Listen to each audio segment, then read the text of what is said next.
5. Chapter 5. The state of presence. It's not what you think it is. You keep talking about the state of presence as the key. I think I understand it intellectually, but I don't know if I have ever truly experienced it. I wonder, is it what I think it is, or is it something entirely different? It's not what you think it is. You can't think about presence, and the mind can't understand it. Understanding presence is being present. Try a little experiment. Close your eyes and say to yourself, I wonder what my next thought is going to be. Then become very alert and wait for the next thought. Be like a cat watching a mouse hole. What thought is going to come out of the mouse hole? Try it now. Well, I had to wait for quite a long time before a thought came in. Exactly. As long as you are in a state of intense presence, you are free of thought. You are still, yet highly alert. The instant your conscious attention sinks below a certain level, thought rushes in. The mental noise returns, the stillness is lost. You are back in time. To test their degree of presence, some Zen masters have been known to creep up on their students from behind and suddenly hit them with a stick. Quite a shock. If the student had been fully present and in a state of alertness, if he had kept his loin girded and his lamp burning, which is one of the analogies that Jesus uses for presence, he would have noticed the master coming up from behind and stopped him or stepped aside. But if he were hit, that would mean he was immersed in thought, which is to say absent, unconscious.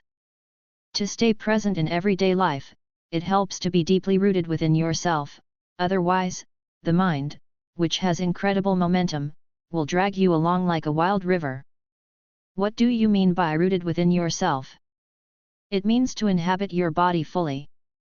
To always have some of your attention in the inner energy field of your body. To feel the body from within, so to speak. Body awareness keeps you present. It anchors you in the now. The esoteric meaning of waiting. In a sense, the state of presence could be compared to waiting.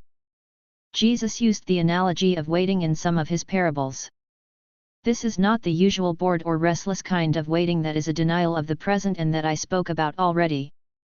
It is not a waiting in which your attention is focused on some point in the future and the present is perceived as an undesirable obstacle that prevents you from having what you want. There is a qualitatively different kind of waiting, one that requires your total alertness.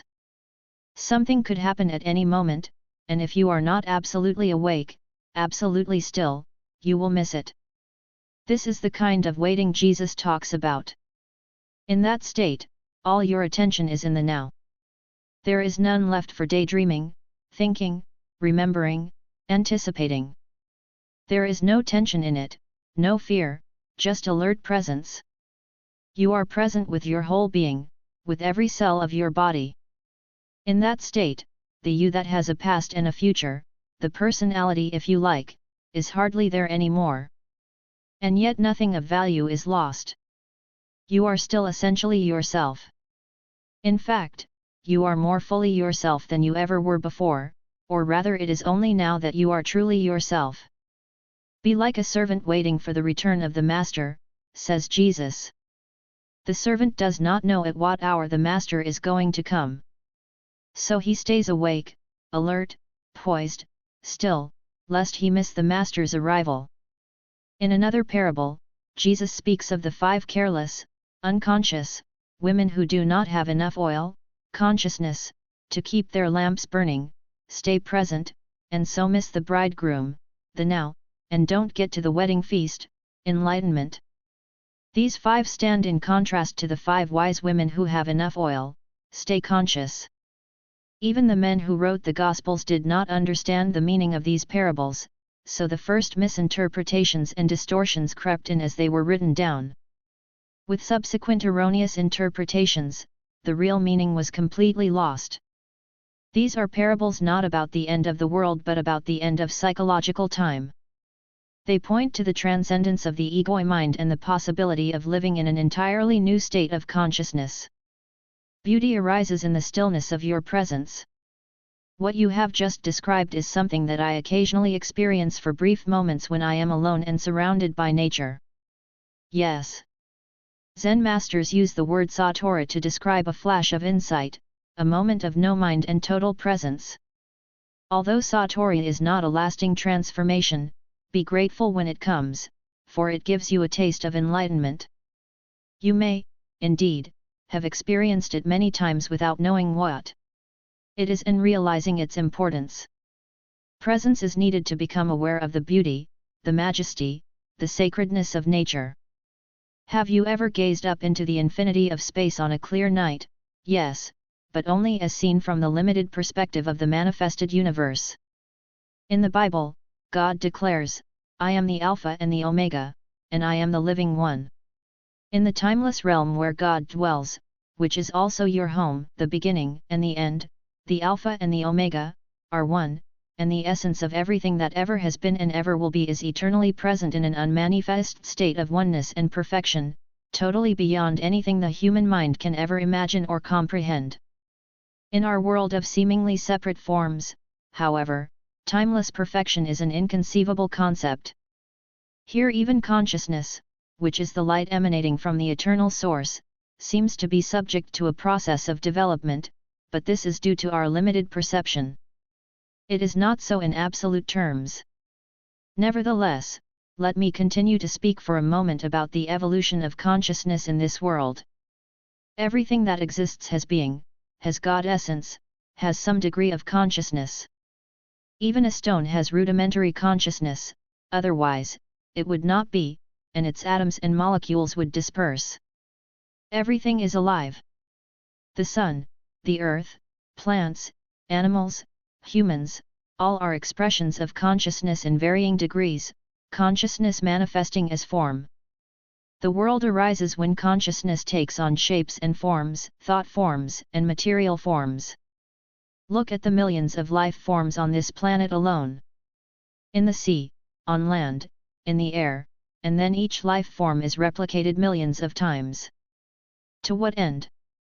Is someone or something playing a game with form? This is what the ancient seers of India asked themselves. They saw the world as Lila, a kind of divine game that God is playing. The individual life forms are obviously not very important in this game. In the sea, most life forms don't survive for more than a few minutes after being born. The human form turns to dust pretty quickly too, and when it is gone it is as if it had never been. Is that tragic or cruel? Only if you create a separate identity for each form, if you forget that its consciousness is God essence expressing itself in form. But you don't truly know that until you realize your own God essence as pure consciousness. Awestruck by the absolute stillness and inconceivable vastness of it. Have you listened, truly listened, to the sound of a mountain stream in the forest? Or to the song of a blackbird at dusk on a quiet summer evening? To become aware of such things, the mind needs to be still. You have to put down for a moment your personal baggage of problems, of past and future, as well as all your knowledge, otherwise, you will see but not see, hear but not hear. Your total presence is required. Beyond the beauty of the external forms, there is more here, something that cannot be named, something ineffable, some deep, inner, holy essence. Whenever and wherever there is beauty, this inner essence shines through somehow. It only reveals itself to you when you are present. Could it be that this nameless essence and your presence are one and the same? Would it be there without your presence? Go deeply into it. Find out for yourself. When you experienced those moments of presence, you likely didn't realize that you were briefly in a state of no mind. This is because the gap between that state and the influx of thought was too narrow. Your satori may only have lasted for a few seconds before the mind came in, but it was there, otherwise, you would not have experienced the beauty. Mind can neither recognize nor create beauty. Only for a few seconds, while you were completely present, was that beauty or that sacredness there. Because of the narrowness of that gap and a lack of vigilance and alertness on your part, you were probably unable to see the fundamental difference between the perception, the thoughtless awareness of beauty, and the naming and interpreting of it as thought, the time gap was so small that it seemed to be a single process. The truth is, however, that the moment thought came in, all you had was a memory of it. The wider the time gap between perception and thought, the more depth there is to you as a human being, which is to say the more conscious you are. Many people are so imprisoned in their minds that the beauty of nature does not really exist for them. They might say, "What a pretty flower," but that's just a mechanical mental labeling. Because they are not still, not present, they don't truly see the flower, don't feel its essence, its holiness, just as they don't know themselves, don't feel their own essence, their own holiness. Because we live in such a mind-dominated culture, most modern art, architecture, music, and literature are devoid of beauty, of inner essence, with very few exceptions. The reason is that the people who create those things cannot, even for a moment, free themselves from their mind. So they are never in touch with that place within where true creativity and beauty arise. The mind left to itself creates monstrosities, and not only in art galleries. Look at our urban landscapes and industrial wastelands. No civilization has ever produced so much ugliness. Realizing pure consciousness. Is presence the same as being? When you become conscious of being, what is really happening is that being becomes conscious of itself. When being becomes conscious of itself, that's presence. Since being, consciousness, and life are synonymous, we could say that presence means consciousness becoming conscious of itself, or life attaining self-consciousness. But don't get attached to the words, and don't make an effort to understand this. There is nothing that you need to understand before you can become present.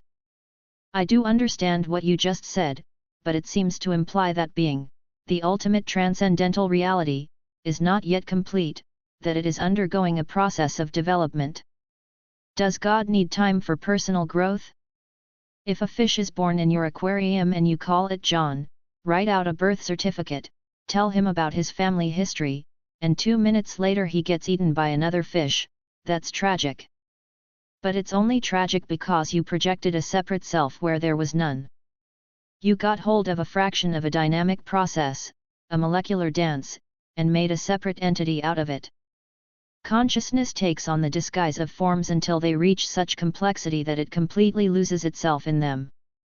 In present-day humans, consciousness is completely identified with its disguise.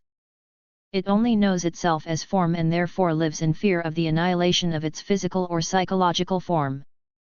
This is the ego mind, and this is where considerable dysfunction sets in. It now looks as if something had gone very wrong somewhere along the line of evolution. But even this is part of Lila, the divine game. Finally, the pressure of suffering created by this apparent dysfunction forces consciousness to disidentify from form and awakens it from its dream of form. It regains self-consciousness, but it is at a far deeper level than when it lost it. This process is explained by Jesus in his parable of the lost son, who leaves his father's home, squanders his wealth, becomes destitute, and is then forced by his suffering to return home. When he does, his father loves him more than before. The son's state is the same as it was before, yet not the same. It has an added dimension of depth. The parable describes a journey from unconscious perfection, through apparent imperfection and evil to conscious perfection. Can you now see the deeper and wider significance of becoming present as the watcher of your mind? Whenever you watch the mind, you withdraw consciousness from mind forms, which then becomes what we call the watcher or the witness. Consequently, the watcher, pure consciousness beyond form, becomes stronger, and the mental formations become weaker. When we talk about watching the mind, we are personalizing an event that is truly of cosmic significance. Through you, consciousness is awakening out of its dream of identification with form and withdrawing from form. This foreshadows, but is already part of, an event that is probably still in the distant future as far as chronological time is concerned. The event is called the end of the world. When consciousness frees itself from its identification with physical and mental forms, it becomes what we may call pure or enlightened consciousness, or presence. This has already happened in a few individuals, and it seems destined to happen soon on a much larger scale, although there is no absolute guarantee that it will happen. Most humans are still in the grip of the ego mode of consciousness, identified with their mind and run by their mind. If they do not free themselves from their mind in time, they will be destroyed by it. They will experience increasing confusion, conflict, violence, illness, despair, madness. Ego mind has become like a sinking ship. If you don't get off, you will go down with it. The collective ego mind is the most dangerously insane and destructive entity ever to inhabit this planet. What do you think will happen on this planet if human consciousness remains unchanged? Already for most humans, the only respite they find from their own minds is to occasionally revert to a level of consciousness below thought. Everyone does that every night during sleep. But this also happens to some extent through sex, alcohol, and other drugs that suppress excessive mind activity. If it weren't for alcohol, tranquilizers, antidepressants, as well as the illegal drugs, which are all consumed in vast quantities, the insanity of the human mind would become even more glaringly obvious than it is already.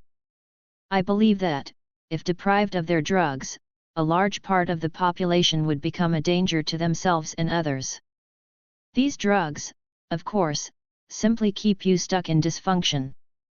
Their widespread use only delays the breakdown of the old mind structures and the emergence of higher consciousness. While individual users may get some relief from the daily torture inflicted on them by their minds, they are prevented from generating enough conscious presence to rise above thought and so find true liberation. Falling back to a level of consciousness below mind, which is the pre-thinking level of our distant ancestors and of animals and plants, is not an option for us. There is no way back.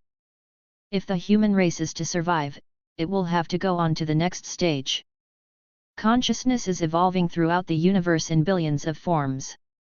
So even if we didn't make it, this wouldn't matter on a cosmic scale. No gain in consciousness is ever lost, so it would simply express itself through some other form. But the very fact that I am speaking here and you are listening or reading this is a clear sign that the new consciousness is gaining a foothold on the planet.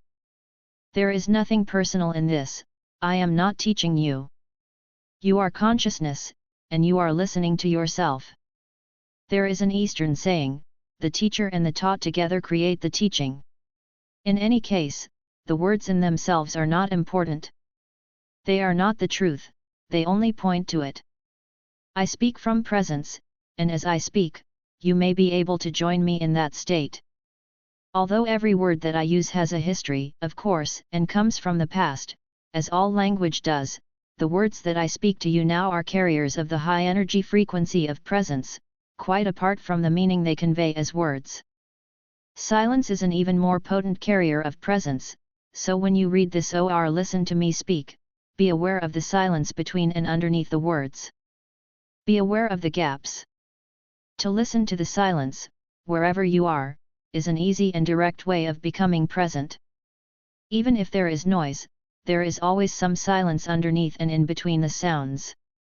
Listening to the silence immediately creates stillness inside you. Only the stillness in you can perceive the silence outside. And what is stillness other than presence, consciousness freed from thought forms? Here is the living realization of what we have been talking about. Christ, the reality of your divine presence. Don't get attached to any one word. You can substitute Christ for presence, if that is more meaningful to you. Christ is your God essence or the Self, as it is sometimes called in the East. The only difference between Christ and presence is that Christ refers to your indwelling divinity regardless of whether you are conscious of it or not, whereas presence means your awakened divinity or God essence. Many misunderstandings and false beliefs about Christ will clear if you realize that there is no past or future in Christ. To say that Christ was or will be is a contradiction in terms. Jesus was. He was a man who lived 2,000 years ago and realized divine presence, his true nature. And so he said, before Abraham was, I am. He did not say, I already existed before Abraham was born. That would have meant that he was still within the dimension of time and form identity. The words I am used in a sentence that starts in the past tense indicate a radical shift, a discontinuity in the temporal dimension. It is a Zen-like statement of great profundity. Jesus attempted to convey directly, not through discursive thought, the meaning of presence, of self-realization. He had gone beyond the consciousness dimension governed by time, into the realm of the timeless. The dimension of eternity had come into this world. Eternity, of course, does not mean endless time, but no time. Thus, the man Jesus became Christ, a vehicle for pure consciousness. And what is God's self-definition in the Bible? Did God say I have always been, and I always will be? Of course not. That would have given reality to past and future. God said, I am that I am. No time here, just presence. The second coming of Christ is a transformation of human consciousness, a shift from time to presence, from thinking to pure consciousness, not the arrival of some man or woman. If Christ were to return tomorrow in some externalized form, what could he or she possibly say to you other than this: I am the truth. I am divine presence. I am eternal life. I am within you. I am here. I am now. Never personalize Christ. Don't make Christ into a form identity. Avatars, divine mothers, enlightened masters, the very few that are real, are not special as persons. Without a false self to uphold, defend, and feed, they are more simple, more ordinary than the ordinary man or woman. Anyone with a strong ego would regard them as insignificant or, more likely, not see them at all. If you are drawn to an enlightened teacher, it is because there is already enough presence in you to recognize presence in another.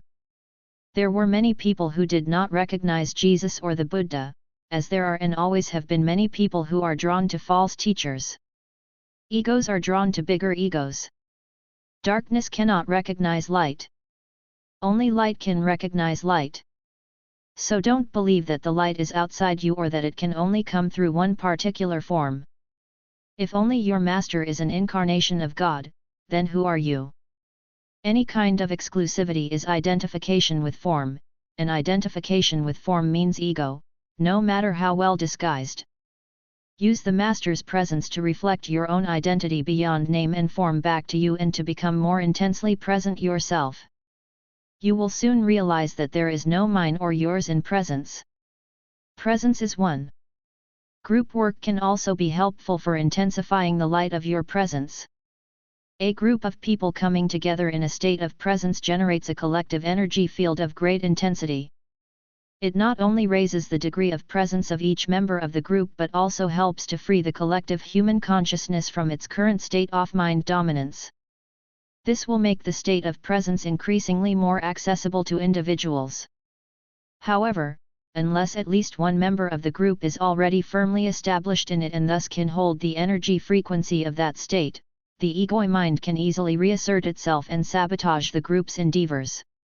Although group work is invaluable, it is not enough, and you must not come to depend on it. Nor must you come to depend on a teacher or a master, except during the transitional period, when you are learning the meaning and practice of presence.